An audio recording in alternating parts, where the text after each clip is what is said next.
नमस्कार, कमोडिटी 360 में आपका स्वागत है। मैं हूं मनीषा गुप्ता और खबर बाजारों में ये है कि सरकार के पास सिर्फ 4 महीने के लिए चना दाल का स्टॉक पड़ा हुआ है और इसका खामियाजा सरकार के भारत दाल ब्रांड को भुगतना पड़ सकता है।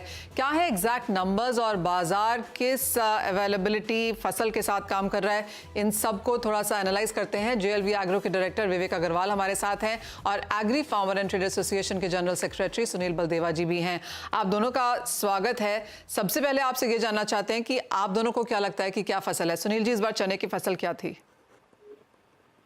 चने की फसल मनीषा जी, जैसे मैं आपके चैनल पर पहले ही बता चुका हूं कि करीबन 10 से 12% की बिजाई कम थी और 10% के करीबन जो है वो यील्ड की कमी थी। तो दोनों मिला के देखें तो पिछले साल से 20% चने की पैदावार कम थी।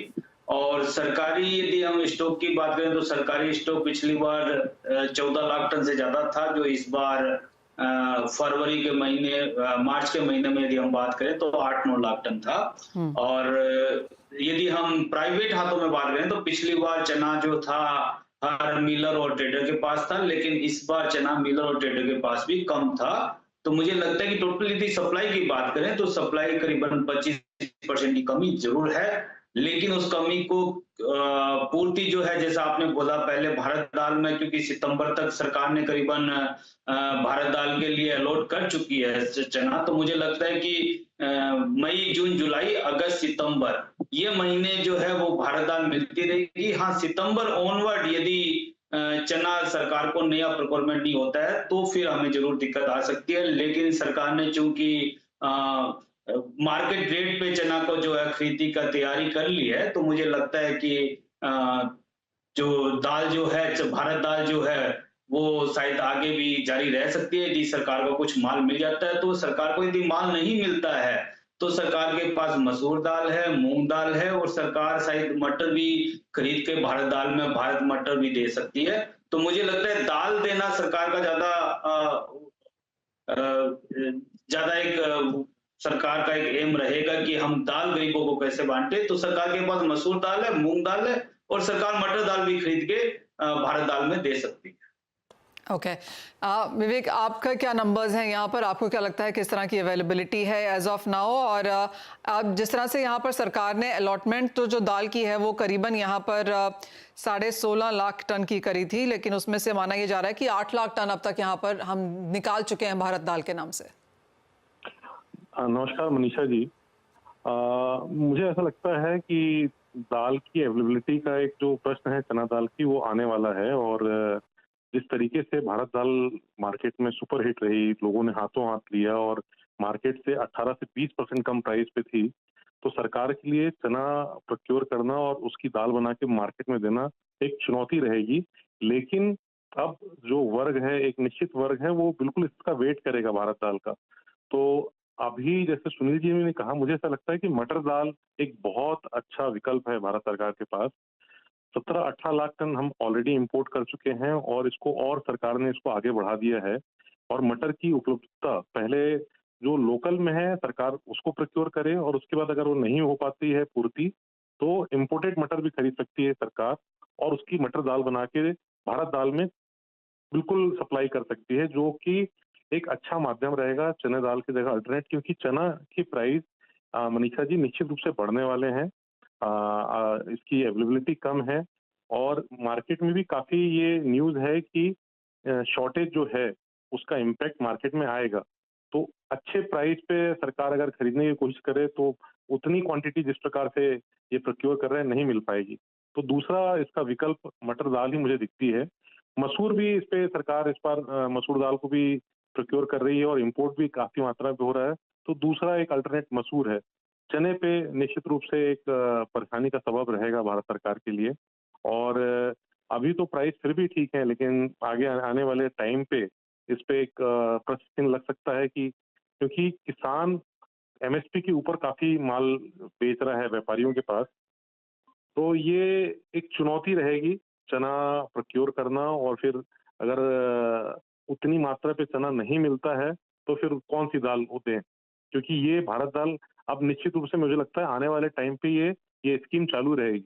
विवेक, क्योंकि आपने यहाँ पर प्राइसेस की बात की ही है और आपने कहा कि कंसर्न्स हैं कि चने के भाव यहाँ से और चढ़ सकते हैं, कितनी और बढ़त की एक्सपेक्टेशन है आने वाले 2 महीने में?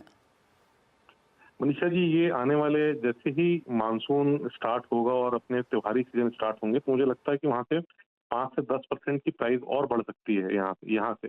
और उसके बाद जब त्योहार पीक आएंगे, तो उस समय कितनी अवेलेबिलिटी है, कितना ट्रेडर्स के पास माल है, उसके हिसाब से इस पे अभी बोलना उचित नहीं होगा।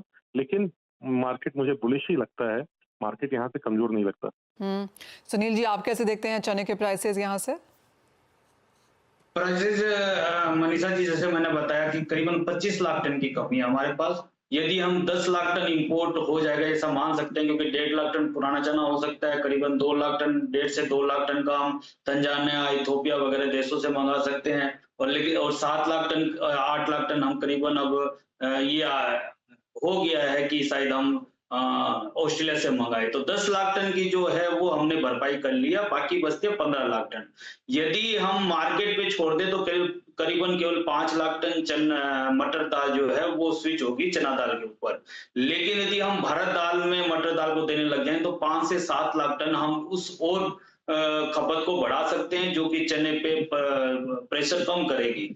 तो ये यदि सरकार, मुझे लगता है कि ये स्टेप उठा लेती है तो शायद चने में जो दिल्ली आज भाव 66 है लगभग, वो मुझे लगता है कि 72-73 रुपया वो मैक्सिमम सितंबर अक्टूबर तक जाएगा।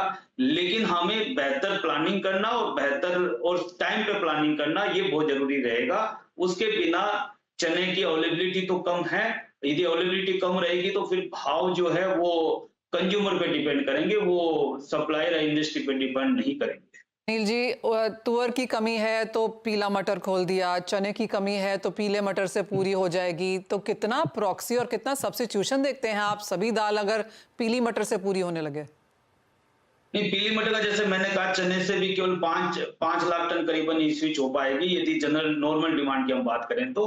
तुअर पे बहुत ज्यादा इफेक्ट पीली मटर का नहीं पड़ता है, मसूर का जरूर पड़ता है।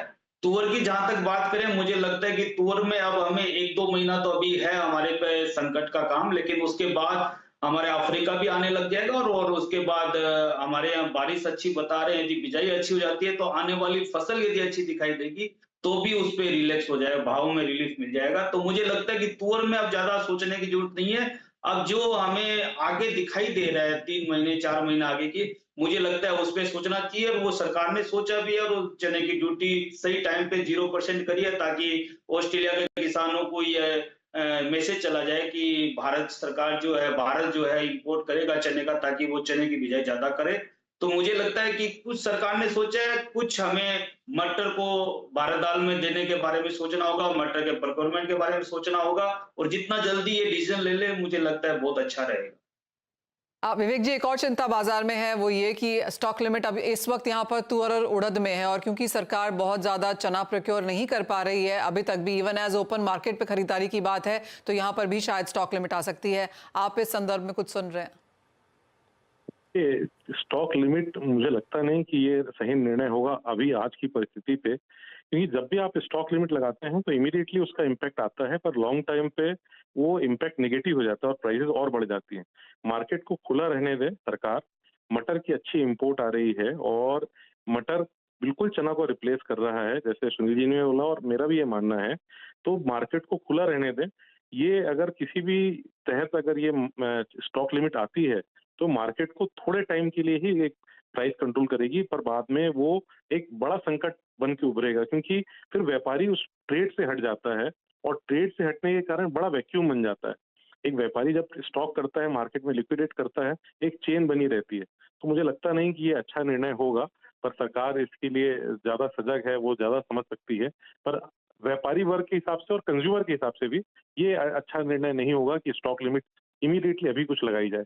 अगर 2-3 महीने बाद भी अगर प्राइसेस कंट्रोल नहीं हो पाती हैं, तब सरकार इस पे सोचे तो अलग बात है। तो ये तो ऑफ कोर्स एक बात हुई सुनील जी।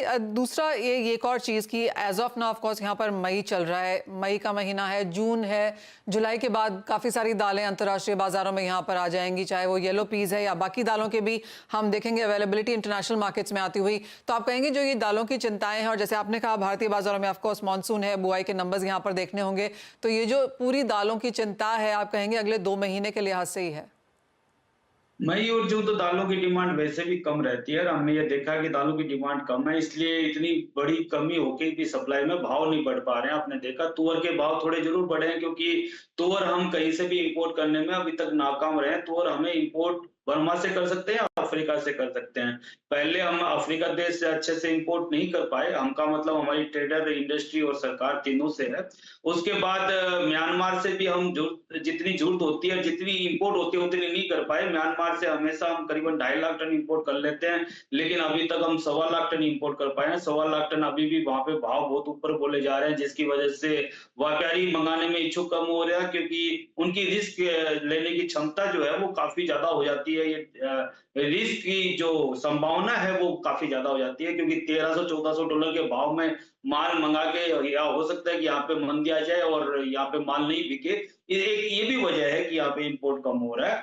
तो दो दालों को छोड़ के मुझे लगता है किसी भी दाल में सरकार को, जैसा मैंने पहले ही बोला, किसी भी दाल में सोचने की इसलिए जरूरत नहीं है कि मूंग हमारे पास, सरकार के पास काफी है और बाहर इंटरनेशनल मार्केट में मूंग काफी मंदा है। कभी भी हमें जरूरत पड़ेगी तो हम मंगा सकते हैं, लेकिन मुझे लगता है जरूरत भी नहीं पड़ेगी। 3-3.5 लाख टन सरकार के पास है और समर की फसल भी बहुत अच्छी है। मसूर सरकार के पास 5.5 लाख टन है और इंटरनेशनल मार्केट में भी अवेलेबिलिटी बहुत अच्छी है। और चना में सरकार ने 0% ड्यूटी कर ही दिया। चना हम हर देश से 0% ड्यूटी मंगा सकते हैं, तो मुझे लगता है सप्लाई ठीक ठाक रहेगी। मटर, जैसा विवेक जी ने बोला कि मटर तो हमें जरूरत से ज्यादा मटर बल्कि हमारे यहाँ है, तो उसकी खपत के बारे में अब हमें सोचना पड़ेगा, क्योंकि मटर करीबन 16 लाख टन आ गई है। 6 लाख टन की हमारे यहाँ फसल थी, 22-23 लाख टन मटर हमारे पास अवेलेबिलिटी होगी है, जबकि हमारे पास खपत जो है इसकी नॉर्मल ईयर में 18 लाख टन है। तो मुझे लगता है कि मटर ज्यादा हो गई है और मटर अभी अक्टूबर तक खुली है, तो उसमें और संभावना है कि 8-10 लाख टन मटर और आ जाए। तो मुझे लगता है कि वो जो मटर 10 लाख टन हमारे पास ज्यादा है, उसकी हमें खपत जो है भारत दाल में या किसी और प्रकार से हमें उसकी खपत के बारे में सोचना चाहिए, ताकि वो चने का कम से कम भरपाई कर सके।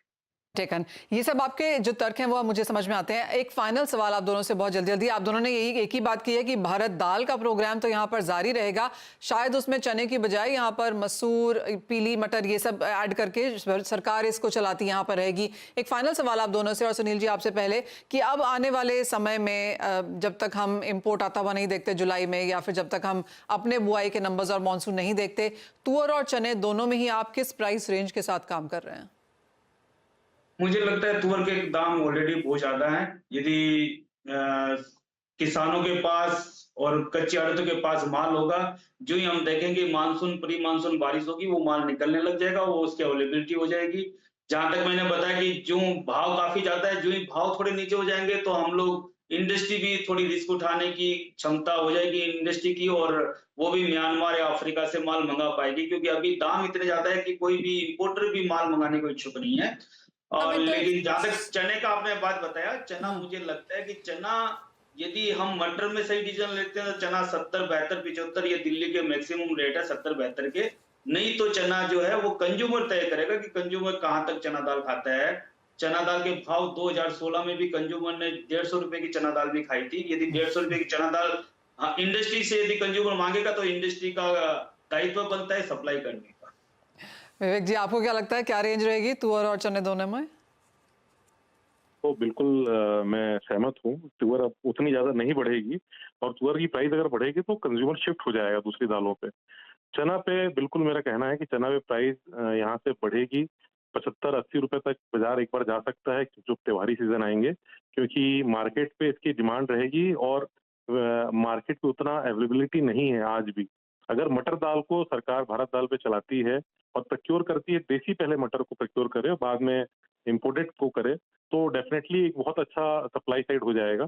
तो प्राइस रेंज आप ये मान के चलिए 75 से 80 रुपीज, मुझे लगता है कि त्योहार सीजन पे अगर बहुत कुछ शॉर्टेज रही तो जाएगा, अदरवाइज 72-75 रुपीज एक स्टैंडर्ड प्राइस है सितंबर अक्टूबर के लिए। राइट, तो तुअर अपनी तेजी ज्यादातर कर चुकी है और चने में यहाँ से और बढ़त देखने को मिल सकती है, लेकिन 70, 72, 75, 80 तक के लेवल्स हम यहाँ पर चने में यहाँ पर बनता हुआ देख सकते हैं इन केस अगर आगे जाके कुछ और कंसर्न होती है। बहुत शुक्रिया सुनील जी, विवेक जी, बहुत शुक्रिया साथ जुड़ने के लिए और उन तमाम मुद्दों पर यहाँ पर चर्चा भी करने के लिए। लेकिन इसी के साथ एक ब्रेक के लिए भी रुकेंगे। जब लौटेंगे तो हमारे साथ होंगे मनोज जैन जी, उनसे जानेंगे इन सभी कमोडिटीज की स्ट्रैटेजीज।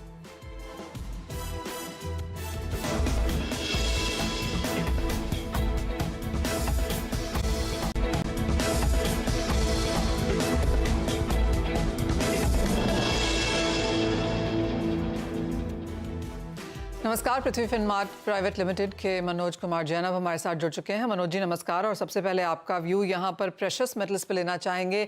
चांदी ऑल टाइम हाइस पर है, सोने में देर रात कल 1% की तेजी थी, 2400 के आसपास के स्तर अब भी यहाँ पर है, यहाँ पर क्या करने की राय है?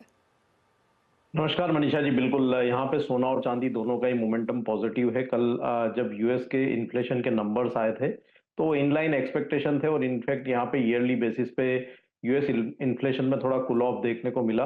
डॉलर इंडेक्स और बॉन्ड यील्ड में गिरावट रही, जिसका सपोर्ट सोने और चांदी में फिर एक बार आता हुआ नजर आ रहा है। साथ ही यहाँ यूएस फेड जो ब्याज दर कटौती है उसकी उम्मीद फिर एक बार बढ़ती हुई नजर आई है। तो अभी यहाँ पे सोने और चांदी में मोमेंटम पॉजिटिव ही रहेगा। आज यहाँ पे शाम के सत्र में भी डेटा आना है, उस समय थोड़ी वॉलेटिलिटी रहेगी तो डिप्स में बाय की सलाह रहेगी। सोने में 72,900 के स्तर पर बाय करके चले, 72,550 का स्टॉप लॉस रखे, 73,600 यहाँ लक्ष्य रहेगा 1 से 2 दिन के लिए। वहीं अगर चांदी की बात करें तो 87,000 पे यहाँ बाय करना चाहिए। स्टॉप लॉस जो रखना है 86,450 पे रखना है, लक्ष्य यहाँ पे 88,200 का रहेगा। मनोज जी, साथ ही अच्छा खासा मोमेंटम यहाँ पर मेटल्स में भी है, यहाँ पर क्या करने को कहेंगे आप? मेटल्स में भी बिल्कुल अच्छा मोमेंटम बना हुआ है। इनफैक्ट सप्ताह की शुरुआत में आपसे बात हो रही थी तो कॉपर में $10,400 तक की बात हमने कही थी, वो लक्ष्य हासिल होते हुए नजर आए हैं। एल्यूमिनियम में भी अच्छी बढ़त है। अभी यहाँ पे रिस्क रिवार्ड के हिसाब से देखें तो एल्यूमिनियम ज्यादा पसंद लगता है। 239 के स्तर पर एल्यूमिनियम में का वायदा जो है बाय करके चलना चाहिए। 236 का एक स्टॉप लॉस रखें, लक्ष्य यहाँ पे 245 तक के रहेंगे। मनोज जी, साथ ही एग्रीकल्चर कमोडिटीज में क्या करने की राय है? दालों पर तो हम डिस्कशन कर ही रहे थे, इनकेस आपका वहां पर कोई व्यू है, और साथ ही साथ मौसम को लेकर जिस तरह से मसालों में अच्छी खासी मूवमेंट देखने को मिली है, यहाँ पर भी क्या होंगी स्ट्रैटेजीज?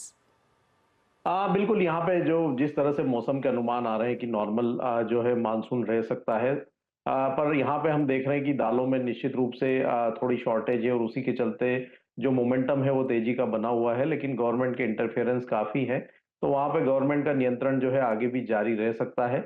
लेकिन अगर मसालों की बात करें तो यहाँ पे ओवरऑल मसाला पैक में जीरे में एक अच्छा मोमेंटम निचले स्तरों से बनता हुआ नजर आया है। हमारा मानना है कि ये बढ़त आगे भी कंटिन्यू होती हुई नजर आएगी। जो जून का वायदा है अभी 27,700 के आसपास ट्रेड हो रहा है। थोड़े डिप्स आते हैं 27,400 के आसपास के, तो वहां बाय करके चलना चाहिए। 26,950 का एक स्टॉप लॉस लगाएं और लक्ष्य यहाँ पे 28,500 तक के रखे जा सकते हैं। ओके, तो ये ऑफ कोर्स यहाँ पर स्ट्रैटेजीज हैं सभी कमोडिटीज में। जीरा आपकी स्क्रीन पे 3.5% की तेजी के साथ एंड बाइंग रिकमेंडेशंस वहां पर आती भी हुई। मनोज जी एज ऑलवेज बहुत शुक्रिया साथ जुड़ने के लिए, तमाम स्ट्रैटेजीज के लिए भी। एक ब्रेक का समय है, लौटेंगे तो लेकर आएंगे आवाज समाचार।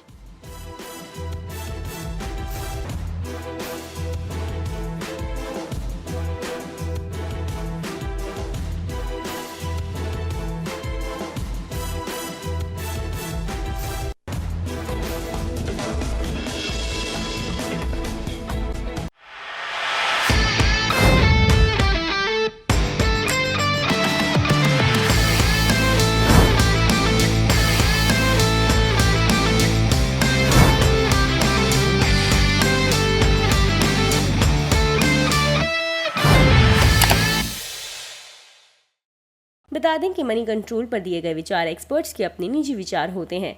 वेबसाइट या मैनेजमेंट इसके लिए उत्तरदायी नहीं है।